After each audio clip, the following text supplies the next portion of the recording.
Babe, not to be mean, but you remind me of Gordon Ramsay. Yep. I don't know what it is. Okay. Someone pull up a picture of Gordon Ramsay and then compare it.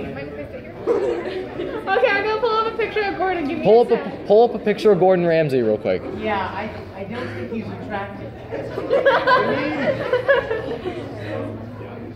I'm sorry, you gotta have to say that. You said you remind me of a highly attractive Gordon Ramsay. Let's see, give me a sec. I forgot how to spell Gordon for a second. Good job. Be quiet. Give me like Yeah, pull up Gordon Ramsay. boy. You gotta set your brightness up too so you can actually see it. Yeah. People on Instagram spamming. It's an actual like.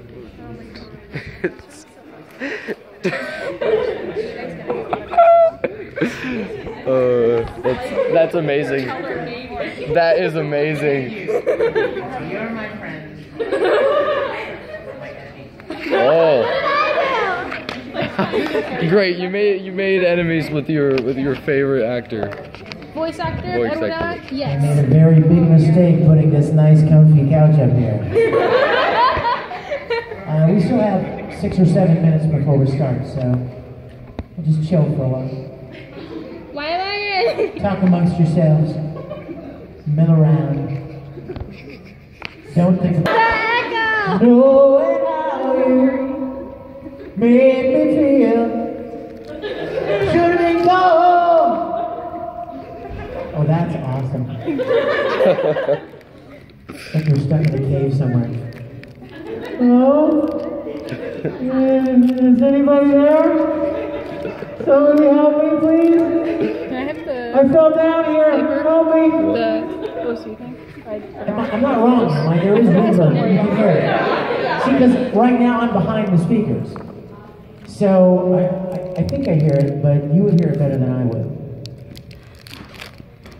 Hey, Mike, you got more reverb on that thing? Oh, okay. Come on, crank that return up, baby. Give me some. Careful, you can blow the I speakers. think there's more. Oh, that took less. Is that preset? Are you changing presets? Yeah, because it sounded like the decay time was changing. Look for giant cathedral. Oh, yeah. Yeah, now turn it up a little bit. Turn the whole, like, just turn the volume of the mic up. Yeah. I love reverb so much. Yeah, whenever you sing, reverb makes everything better. How are we doing on time? 2 minutes. 2 minutes. Oh. That's awesome. Hurry. Please take your seats. Follow the train, CJ. Phantom of the Opera is about to begin.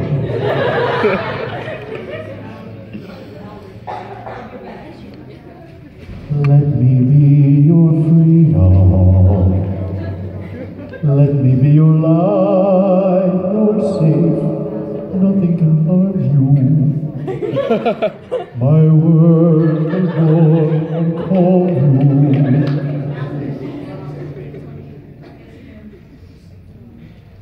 That roof, that could work good, couldn't it? That reverb could work good.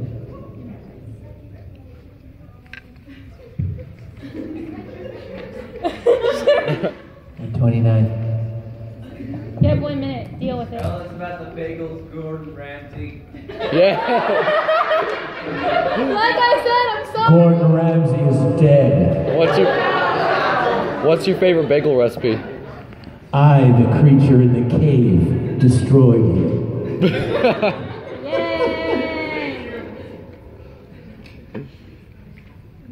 Sorry, can't talk yet. Sorry, can't talk yet. Sorry, can't talk yet. Boy. Nope, not yet. Now? No. Nope. Nope, sorry. Can't talk. Come in! Can you throw me a rope? I think You're gonna scare him out. What? What? You're gonna scare him out. I can talk now. All right. Nice. Hello, everybody. That's awesome. I'm seeing how much cable I have. Because I like cable. Oh. Not DirecTV. CenturyLink. Let's remember this, because this is awesome. Okay? But go ahead, you go ahead and turn it up. No, leave it up. Oh yeah. Hi, everybody. Whoa. First of all, I'm just going to put this out there. I'm kind of sad. Because I always like to have my panels on Saturday when the most number of people are here. And I'm sad that it was scheduled, you know, so early on Friday. I'm very glad you guys are here, and we're going to have a great time. And I'm kind of sad because I won't get the same opportunity tomorrow. But we're going to have a great conversation down here in the well. Okay. For those of you that don't know, my name is Vic Mignogna. It's nowhere near as scary as it looks. It looks like mignogna. But, oh yeah. I'm talking about. Oh yeah. See that Star Trek uniform? Oh yeah. I see that Ruby shirt. And now it's kind of distracting now. Okay, yeah, let's turn the reverb off. Shoot him and go! That's awesome. Check. Turn it back up. Just a small town girl. Yes. Living in a lonely world.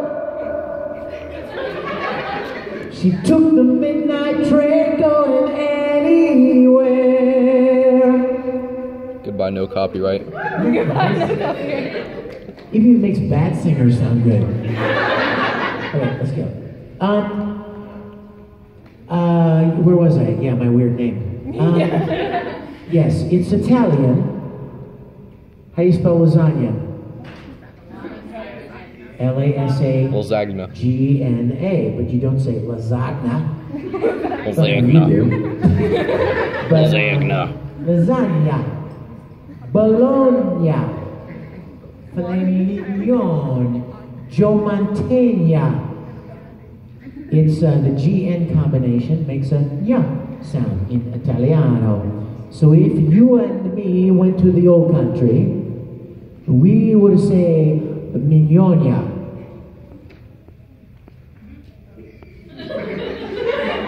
Try it. I'm a horrible teacher. I'm a horrible teacher. It's because no one can take you seriously. Gordon Ramsay, thank you.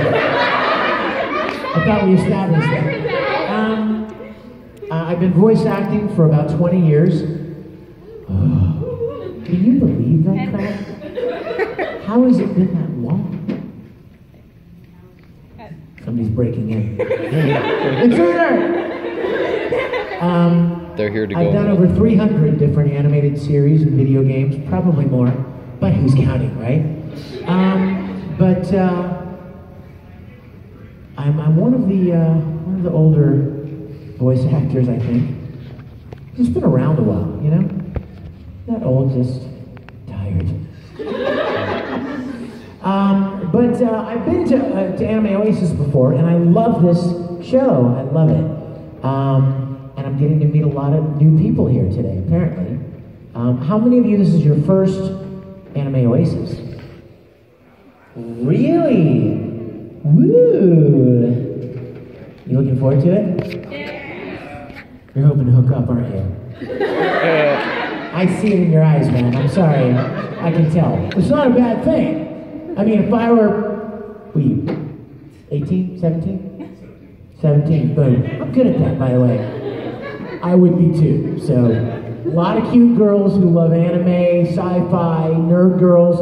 Nothing cooler in the world than hot nerd girls. Girls loving things like this, anime, video games, sci-fi, greatest thing ever. You guys are the best girls in the world. So you came to the right place, my friend.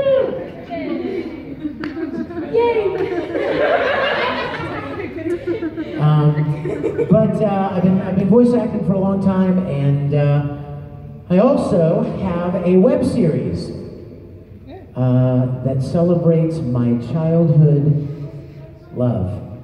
It's called Star Trek Continues, and if you haven't seen it, you must go home now and watch it, because it's a lot of fun.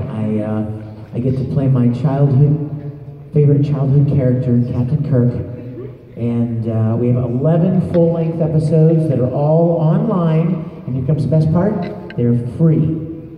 It's free to watch at StarTrekContinues.com, and even if you don't like Star Trek, I'll bet your dad does, or your mom, or your uncle, or your school teacher, or your neighbor, or the people coming in right now, somebody likes it.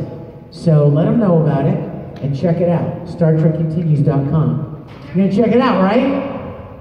In the back there, you think I don't? Yeah, see? I'm making sure I'm watching. Make sure you check it out. Did it really? See, this is what I love. The girl that I can't teach anything to. Right here. I love that because there are some other voice actors involved in Star Trek Continues. And anybody watch Mythbusters? Anybody know Mythbusters? Yeah. Cool show, right? Grant Imahara from Mythbusters is in the show. We've got a lot of great a lot of great actors from a lot of different TV series over the years, and we rebuilt the entire soundstage from the original Star Trek. Like, rebuilt it all, and it looks and feels exactly like the original series. I don't know if you guys know much about the original. Do you know much about the original series? Okay. One says yes, one says no. Okay. The original series of Star Trek went from 66 to 69. But here's what's important. It was just canceled in 1969. It didn't have an ending. They didn't wrap it up. There was no closure. There was no finality. There was no resolution. They just canceled it. It cost too much to make, and so they canceled it. And then the next time you saw Captain Kirk or Mr. Spock, Dr. McCoy, was 10 years later in Star Trek the Motion Picture. But by then all the characters had gone their separate ways. Kirk wasn't even the captain of the Enterprise anymore. He'd taken a promotion, and Spock had gone back to Vulcan. So I was thinking, wouldn't it be cool to pick up right where the original series of Star Trek was canceled and continue it as if it weren't canceled and finish the 5-year mission of the Enterprise, and then leave everybody where they were when the motion picture picked them up, and perfectly fill that gap. And so that's what we did. We've got 7 million views, and we've won dozens of awards, and it's a wonderful tribute to the original series of Star Trek. And a lot of anime fans are checking it out, because anime voice actors are in it. In fact, any Ruby fans here besides her? Ruby fans? You know Erin's here this weekend, of course, and she and I are going to be doing a panel, I think, tomorrow. But another Ruby voice actress, Elizabeth Maxwell, who plays Winter, amazing voice actress, she was the guest star of our 9th episode of Star Trek. So, a lot of familiar faces. Check it out. StarTrekContinues.com. Okay? Let's see. Before we get into talking with you about anything you want to talk about, any questions you have about anything, I'm working on a lot of stuff right now. I'm sure a lot of people would say, what are you working on right now? Well, what? Digimon Tribe. Yes, Digimon, definitely Digimon. Ruby, Naruto. Boruto's dad. What? Boruto's dad. Well, yeah, there are a lot of episodes of Naruto. I think it's finally. It's like Dragon Ball Z. Finally. There's another show called Bungo Stray Dogs. If you've not heard of that, it's a really great show, playing a character in that. Playing a character in, well, I should probably look at my list, shouldn't I? I never remember. Where is my list? I'm not going to read it all because it just takes too long. Did you guys know, oh my gosh, anybody remember Full Metal Panic? Yeah. There was an anime series called Full Metal Panic, right? Max and cool stuff. I played this character in that named Kurt Sweber. Right, Kurt's baby. And it was at least 15 years ago. Well, guess what's back? A new season of Full Metal Panic. Apparently what's old is new again. Because also Sayuki. You guys know Sayuki? That was an anime series that was popular, again, 15, 16, 17 years ago. And now there's a new season of it. It was so weird to go into a studio in Los Angeles and have them play me a recorded line of dialogue from Full Metal Panic when I did Kurt Sweber that long ago. And hear it and then have to kind of, oh, that guy, okay. So kind of get it, get in the same voice and in the same character mindset. But it was kind of weird after so many years. So there's that, and there's another cool show that I'm not allowed to talk about. But that happens a lot, unfortunately. You get involved in something, and then as you're walking out the door and you're thinking, I can't wait to tell people about this. They go, don't talk about this yet. And you go, yes! You get upset because you can't talk about it. But a lot of cool things going on. Let's see, what else? Anything else?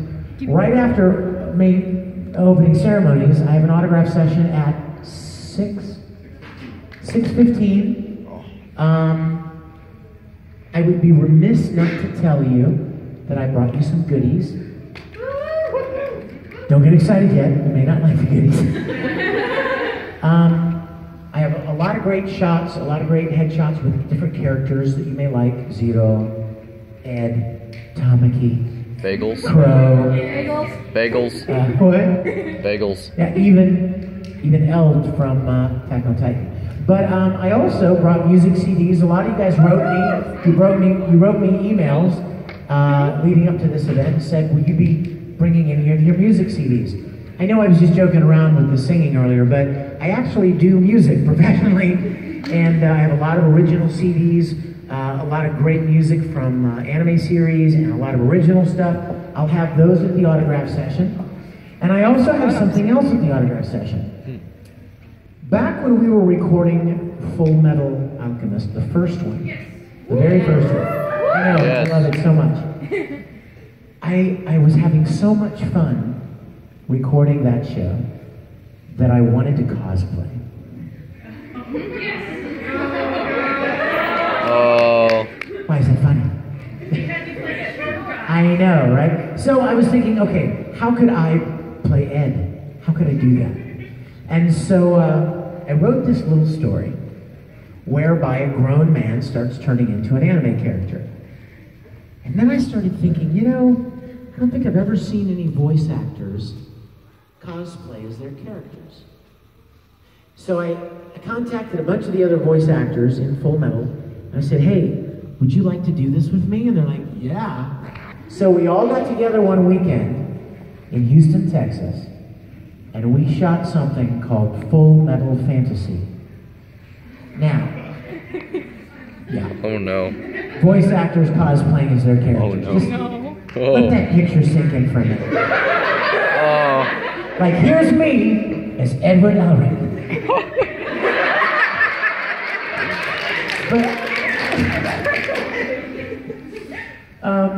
So we got together and we shot this little short movie, live action movie, cosplay. And it was a great story. How many people have seen Full Metal Fantasy? Raise your hand. Look around the room. Yeah. But look, 1, 2, maybe 3, 4. You know why? Because it's never been available. It's a little bonus thing that I share occasionally when I do a convention or maybe a panel like this. but it's never been available. You can never buy it anywhere. It's never been online. It's a special thing. Well, fast forward, and I used to do music concerts at conventions as well.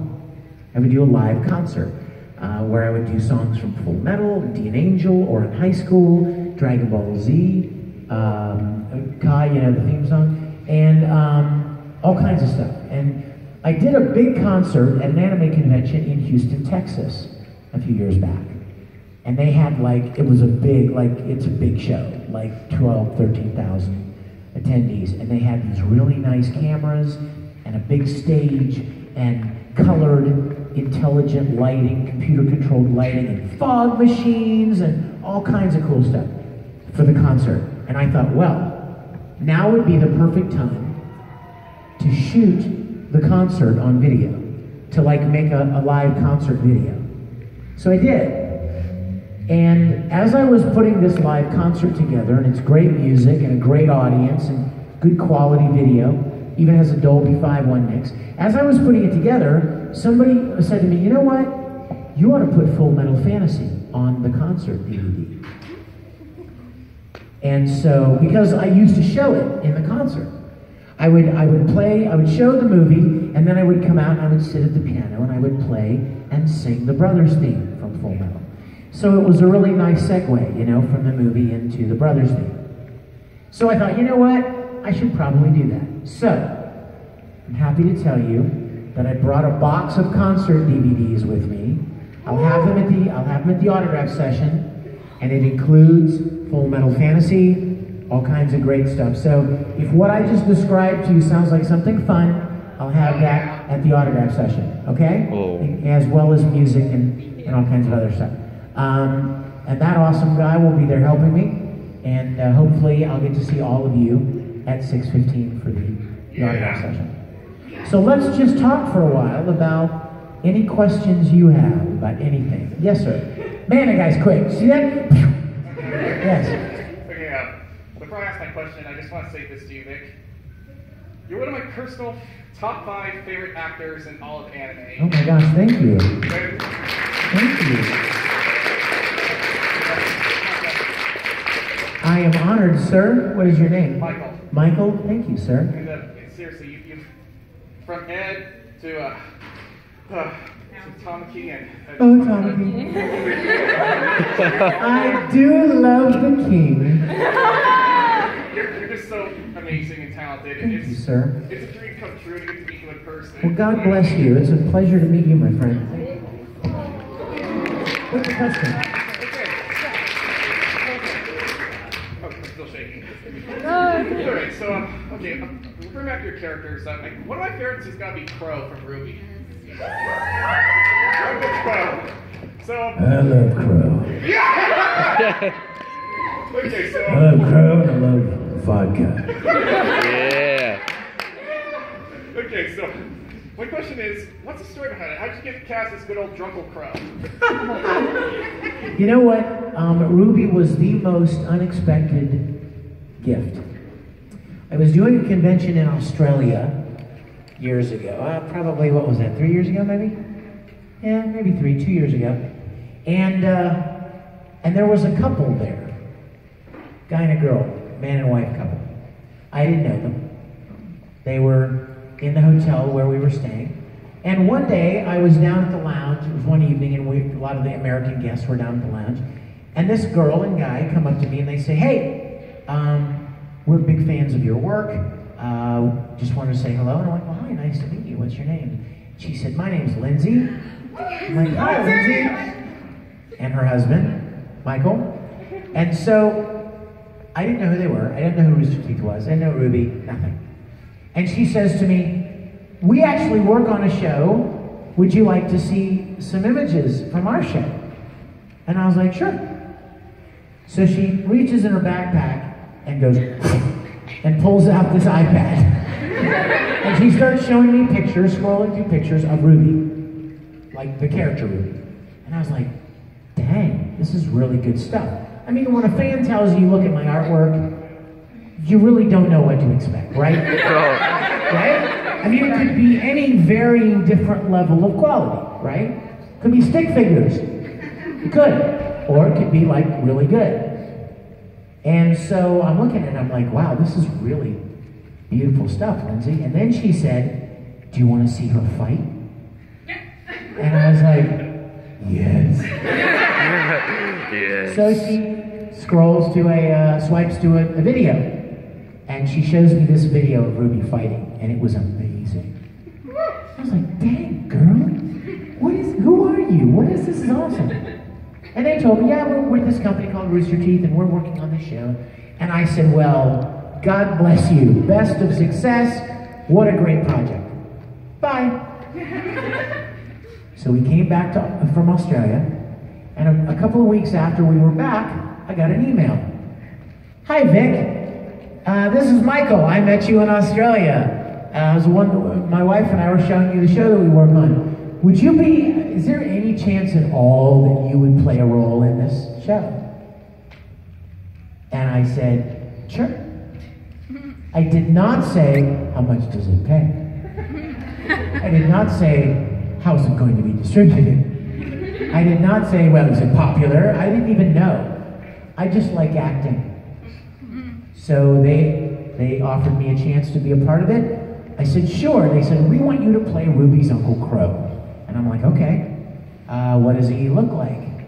So they sent me a couple of images, and I sent them back 2 or 3 different vocal styles on the character.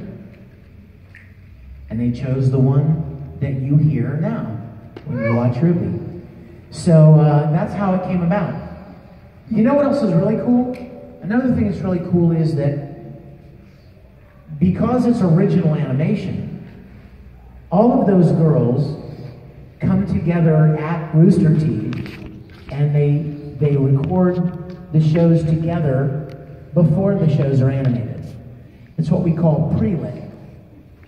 Prelay means right? Before you lay down the vocals, the voice recordings, before you do the animation. All Western animation is pretty much prelay. The Simpsons, Family Guy, Rick and Morty, all of that stuff. The actors go into the studio and they perform the roles however they want, and then the director gives the finished performances to animators who animate to the actor's performance. That's what we call a dream come true. Because anime is much harder because the animation's already done. And you have to match locked, unchanging, uneditable animation. You have to match your performance to it and make the performance sound believable and good. So Ruby is prelay, but I don't live in Austin. I live in Los Angeles, sadly. So they send me the scripts, and I sit down. I have a studio in my home. And I sit down and record all of Crow's lines and then send them to them to plug into the episodes.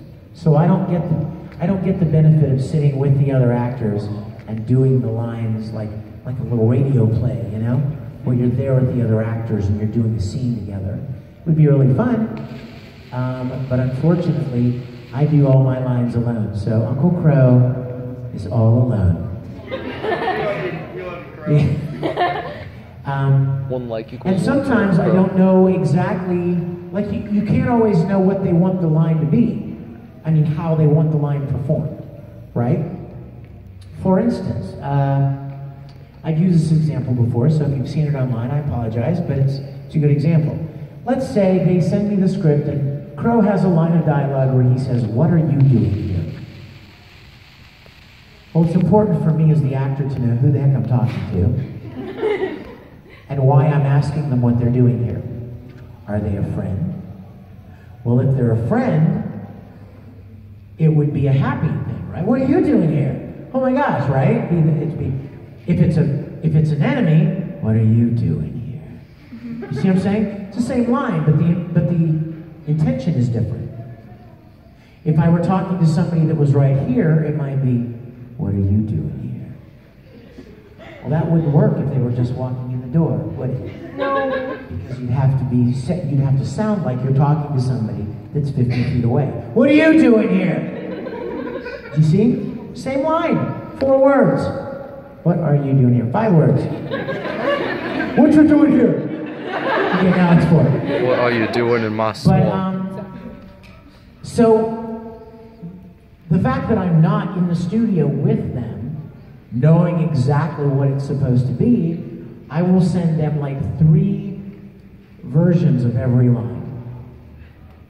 So that they can pick which one fits the best with the scene that they're putting together with the other actresses.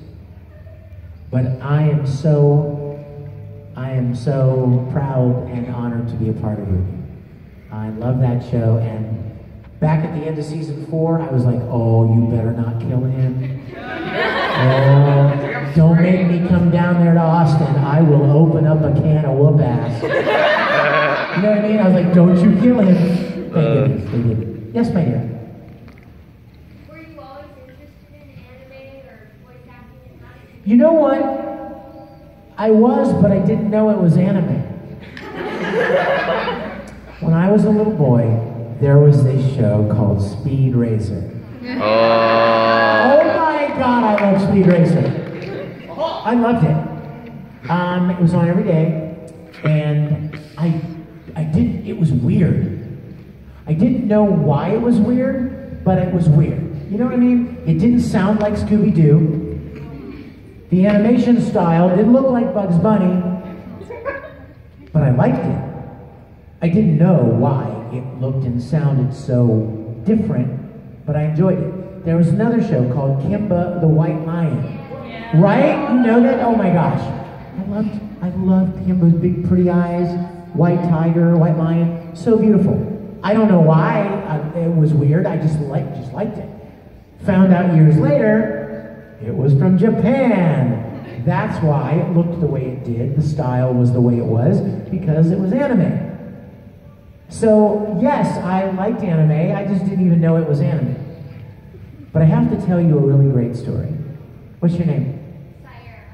Sierra? Like Sierra, only with an I? That's awesome. Sierra. Is it spelled like S-I-A-R-R-A? Even better. So, Sierra, let me tell you a fun story. I just told you all how I loved Speed Racer when I was a little boy. I mean, you guys, my friend Wayne and I used to run around imitating characters from Speed Racer.